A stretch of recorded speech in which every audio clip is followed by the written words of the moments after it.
Hai guys, jumpa lagi di Stema TV. Tentu saja di program Jumat awal Desember ini dengan informasi-informasi menarik seputar ilmu pengetahuan, seni budaya, hiburan dan olahraga yang dikemas apik dalam Stema Fact. Akhir-akhir ini Indonesia kerap dilanda dengan berbagai bencana, mulai dari cuaca ekstrim yang melanda berbagai daerah di Indonesia hingga mengakibatkan banjir, angin kencang yang merusak, tanah longsor dan lain sebagainya, sampai gempa bumi yang terjadi beberapa hari lalu di wilayah Cianjur, Jawa Barat. Indonesia sebagai negara yang terdiri dari ribuan pulau dan dikelilingi oleh rangkaian gunung berapi yang disebut dengan Ring of Fire, serta berada tepat di pertemuan tiga lempeng besar yaitu lempeng Eurasia, di mana yang menyangga Pulau Sumatera, Jawa, Kalimantan, Sulawesi, Maluku, serta Bali hingga Nusa Tenggara. Kemudian lempeng Indo-Australia yang menopang Papua dan membentang hingga selatan Pulau Jawa. Kemudian lempeng Pasifik di utara Papua. Sepanjang garis pantai Jawa bagian selatan hingga Sumatera adalah pertemuan lempeng Eurasia dan Indo-Australia, di mana masing-masing lempeng ini terus bergerak saling dorong setiap tahunnya dan menimbulkan guncangan yang disebut gempa bumi. Selain dari pertemuan tiga lempeng besar, banyaknya gunung berapi aktif juga mempengaruhi retensi terjadinya gempa bumi di Nusantara ini, sehingga bisa dibayangkan berapa banyak gempa bumi mengguncang Indonesia setiap tahun. Dan dalam episode Stema Fact kali ini kita akan membahas tentang gempa-gempa besar yang pernah melanda Nusantara dari masa ke masa. Wah, menarik ya. Namun sebelum kita ke pembahasan, jangan lupa untuk like, share, dan komen video ini. Serta bagi yang baru gabung, jangan lupa untuk subscribe ya, agar tidak ketinggalan informasi lainnya. Yuk lanjut,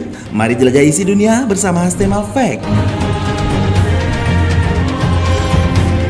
Gempa besar yang pertama yaitu gempa bumi Laut Banda pada tahun 1629.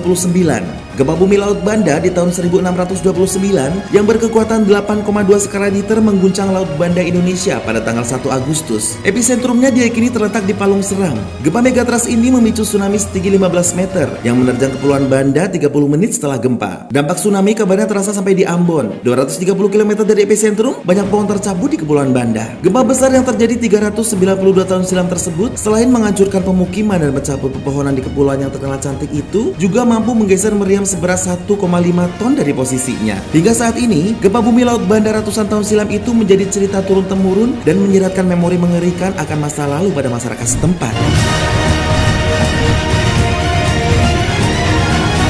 Gempa bumi berikutnya yaitu gempa bumi Sumatera di tahun 1797. Gempa bumi Sumatera tahun 1797 yang berkekuatan 8,4 skala Richter merupakan gempa bumi pertama dari serangkaian gempa bumi besar yang terjadi pada bagian segmen Sumatera di sesar megatrust Sunda. Gempa ini memicu gelombang tsunami yang menyebabkan kerusakan parah di kota Padang. Kapal-kapal Inggris seberat 150 sampai dengan 200 ton didorong hingga sejauh 1 km ke pedalaman Batang Arau. Pulau Sumatera terletak di batas lempeng konvergen antara lempeng Indo-Australia dan lempeng Eurasia. Konvergensi antara lempeng-lempeng ini sangat miring di dekat Sumatera. Secara historis, gempa bumi megatrust besar atau raksasa juga tercatat pernah terjadi pada tahun 1833, 1861, 2004, 2005, dan 2007. Sebagian besar gempa-gempa ini memicu gelombang tsunami yang menghancurkan. Gempa bumi megatrust yang lebih kecil juga terjadi di celah kecil antara daerah yang bergeser saat terjadinya gempa besar, yaitu pada tahun 1935, 1984, tahun 2000, dan tahun 2002.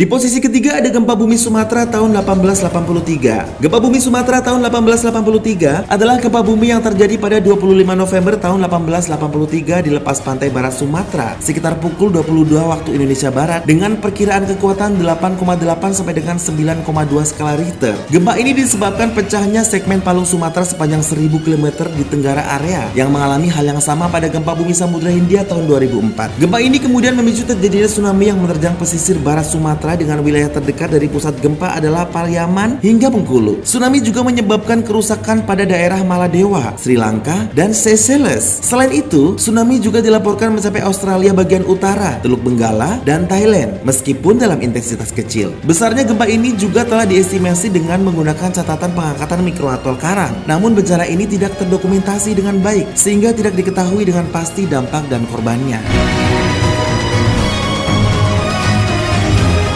Selanjutnya ada gempa bumi Pulau Seram tahun 1899. Pada 30 September 1899, Pulau Seram Hindia Belanda yang sekarang Indonesia diguncang oleh gempa bumi berkekuatan 7,8 skala Richter yang disertai oleh tsunami setinggi 10 meter. Menurut Observatorium Meteorologi dan Magnetik Batavia, guncangan tersebut terjadi pada pukul 1.42 dini hari waktu setempat. Kajian Dr. R.D.M. Verbeek soal gempa tersebut dan dampaknya diterbitkan dalam Short Report About the Earth and Sea Quake in Seram the 30 20 September 1899 dan merupakan satu-satunya sumber ekstensif tentang gempa bumi Pulau Seram.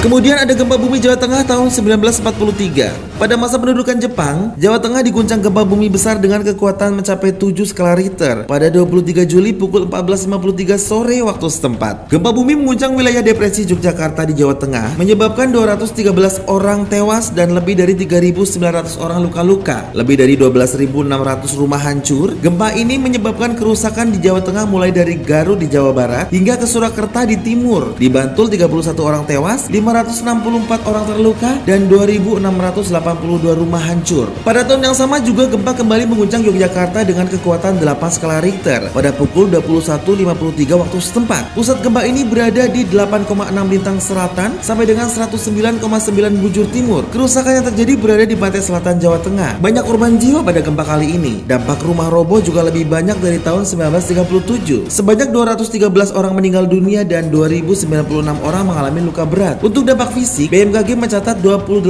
rumah rusak berat.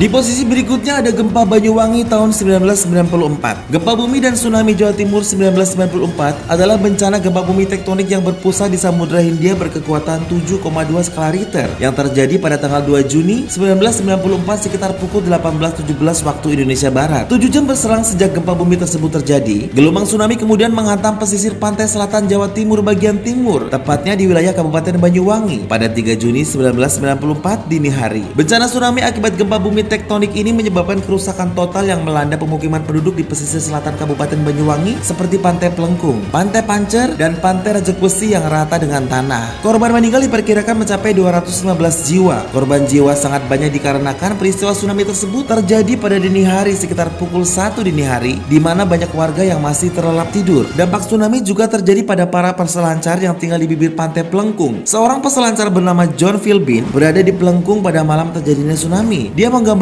tsunami tersebut sebagai ombak yang sangat besar. Sementara peselancar lain bernama Rizzy Lovett menggambarkan pengalaman ia seperti ditabrak kereta api dengan kecepatan penuh. Seorang lainnya bernama Richard Mars awalnya mengira harimau telah menyerang mereka, tetapi kemudian ia menyadari itu adalah gelombang besar. Mars dan Lovett tersapu ratusan meter ke dalam hutan oleh gelombang. Menanggapi hal ini, pemerintah mengeluarkan kebijakan untuk tidak mendirikan pemukiman di jarak 1 km di garis pantai. Hal ini dimaksudkan untuk meminimalisir kerusakan jika bencana seperti ini terulang kembali. Selain itu, di dekat Pantai Rejek Besi dibangun perumahan warga yang disebut dengan perumahan tsunami.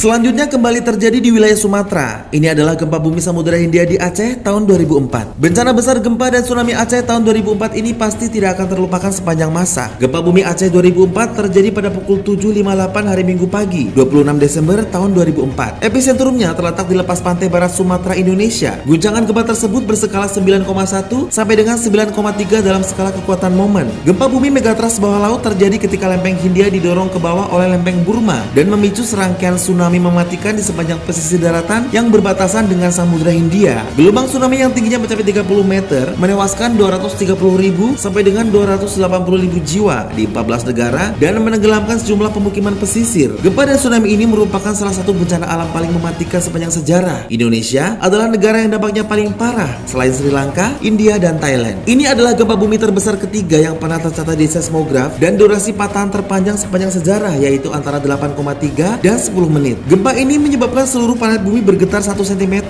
dan memicu aktivitas gempa di berbagai wilayah, termasuk Alaska. Episentrumnya terletak antara Pulau Simalue dan Sumatera. Penderitaan masyarakat dan negara terdampak mendorong berbagai negara untuk memberikan bantuan kemanusiaan. Masyarakat internasional secara keseluruhan menyumbangkan lebih dari 14 miliar US dollar dalam bentuk bantuan kemanusiaan. Peristiwa ini dikenal di kalangan peneliti sebagai gempa bumi Sumatera Andaman. Tsunami yang terjadi sesudahnya mendapat berbagai julukan, termasuk tsunami Samudra Hindia 2004, tsunami Asia Selatan, tsunami Aceh, tsunami Indonesia, tsunami Natal, dan tsunami Hari Boxing. Pada tahun 2012 di tempat yang sama dengan terjadinya gempa dan tsunami Aceh, kembali berguncang gempa berkekuatan 8,6 skala Richter yang mengakibatkan kerusakan dan korban jiwa. Gempa ini menimbulkan tsunami di India walau ukurannya dan kekuatannya tidak sebesar tsunami tahun 2004.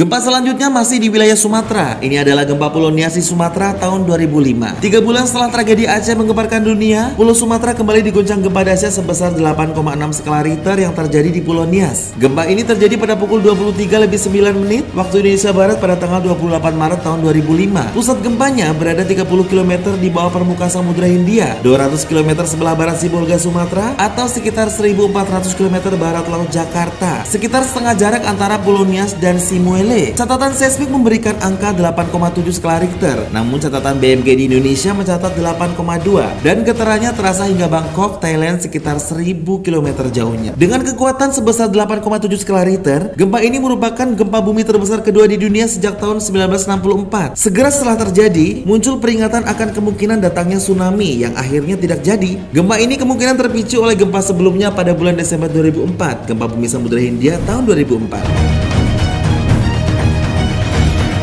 Selanjutnya yang baru saja terjadi adalah gempa Cianjur, Jawa Barat tahun 2022. Gempa Cianjur yang terjadi pada 21 November tahun 2022 sekitar pukul 13.21 waktu Indonesia Barat berkekuatan 5,6 skala Richter. Gempa ini dirasakan hingga Bandung, Jakarta, Tangerang, Rangkas Bitung, bahkan Lampung. Pulau Jawa berada di dekat batas konvergen aktif yang memisahkan lempeng Sunda di sebelah utara dan lempeng Australia di sebelah selatan. Di perbatasan yang ditandai dengan palung Sunda, lempeng Australia yang bergerak ke utara bersubduksi di bawah lempeng Sunda.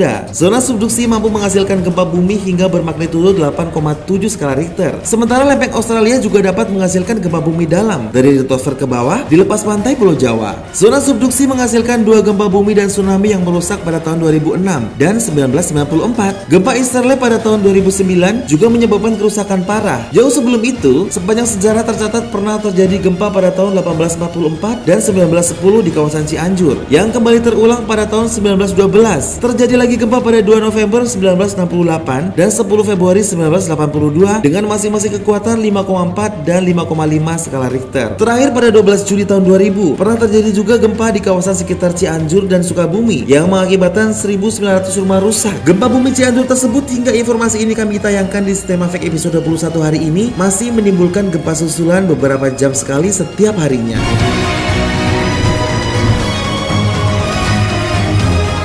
Nah itu dia tadi guys beberapa catatan sejarah gempa-gempa besar yang pernah terjadi di tanah air sejak tahun 1600-an hingga saat ini. Tentu saja data di atas adalah sebagian kecil dari total jumlah gempa yang berhasil dicatat oleh sejarah. Data yang berhasil dicatat pun oleh sejarah hanya gempa-gempa berkekuatan 5 skala Richter ke atas. Mengingat kondisi Indonesia yang negara kepulauan dan berada di wilayah cincin api aktif serta wilayah pertemuan 3 lempeng bumi besar seperti yang saya sampaikan di atas, maka gempa akan terus terjadi beberapa kali sehari di seluruh wilayah Indonesia baik di darat maupun di lautan besar atau kecil. Daerah-daerah tertentu seperti lautan sebelah barat Sumatera dan sebelah selatan Jawa yang memiliki potensi gempa besar memang harus selalu waspada, apalagi wilayah Sumatera yang memiliki catatan gempa besar terbanyak selama ini. Namun itulah resiko sebuah negara yang berada di pertemuan lempeng bumi serta dikelilingi oleh cincin api aktif. Gempa bumi dan gunung meletus adalah kejadian yang lumrah terjadi, sehingga para penduduknya harus sudah tidak kaget lagi dengan kejadian-kejadian bencana alam tersebut. Namun di balik alam yang penuh dengan ancaman bencana, wilayah Nusantara ini adalah daratan super subur yang menjadi impian setiap makhluk hidup sehingga menghasilkan sumber kekayaan alam yang sangat melimpah. Kelimpahan hasil alam yang dimanfaatkan oleh manusia tersebut adalah anugerah yang harus kita syukuri. Rasa syukur manusia pada Sang Pencipta bukan sekedar ucapan, tetapi harus dibarengi dengan tindakan. Menghormati alam adalah salah satu wujud rasa syukur kepada Sang Pencipta yang telah memberikan alam nan indah dan subur ini. Jika kita menghormati alam sekitar, maka alam pun akan menghormati kita sehingga kita akan dijauhkan dari segala bencana. Demikian Stema Fake episode 21 Jumat ini, dan kita akan kembali bertemu Jumat depan dengan informasi lain yang lebih menarik. Dan jangan lupa untuk selalu like, share, komen semua video serta follow semua sosial media dari Stella Maris. Mari jelajahi isi dunia bersama Stema Fake.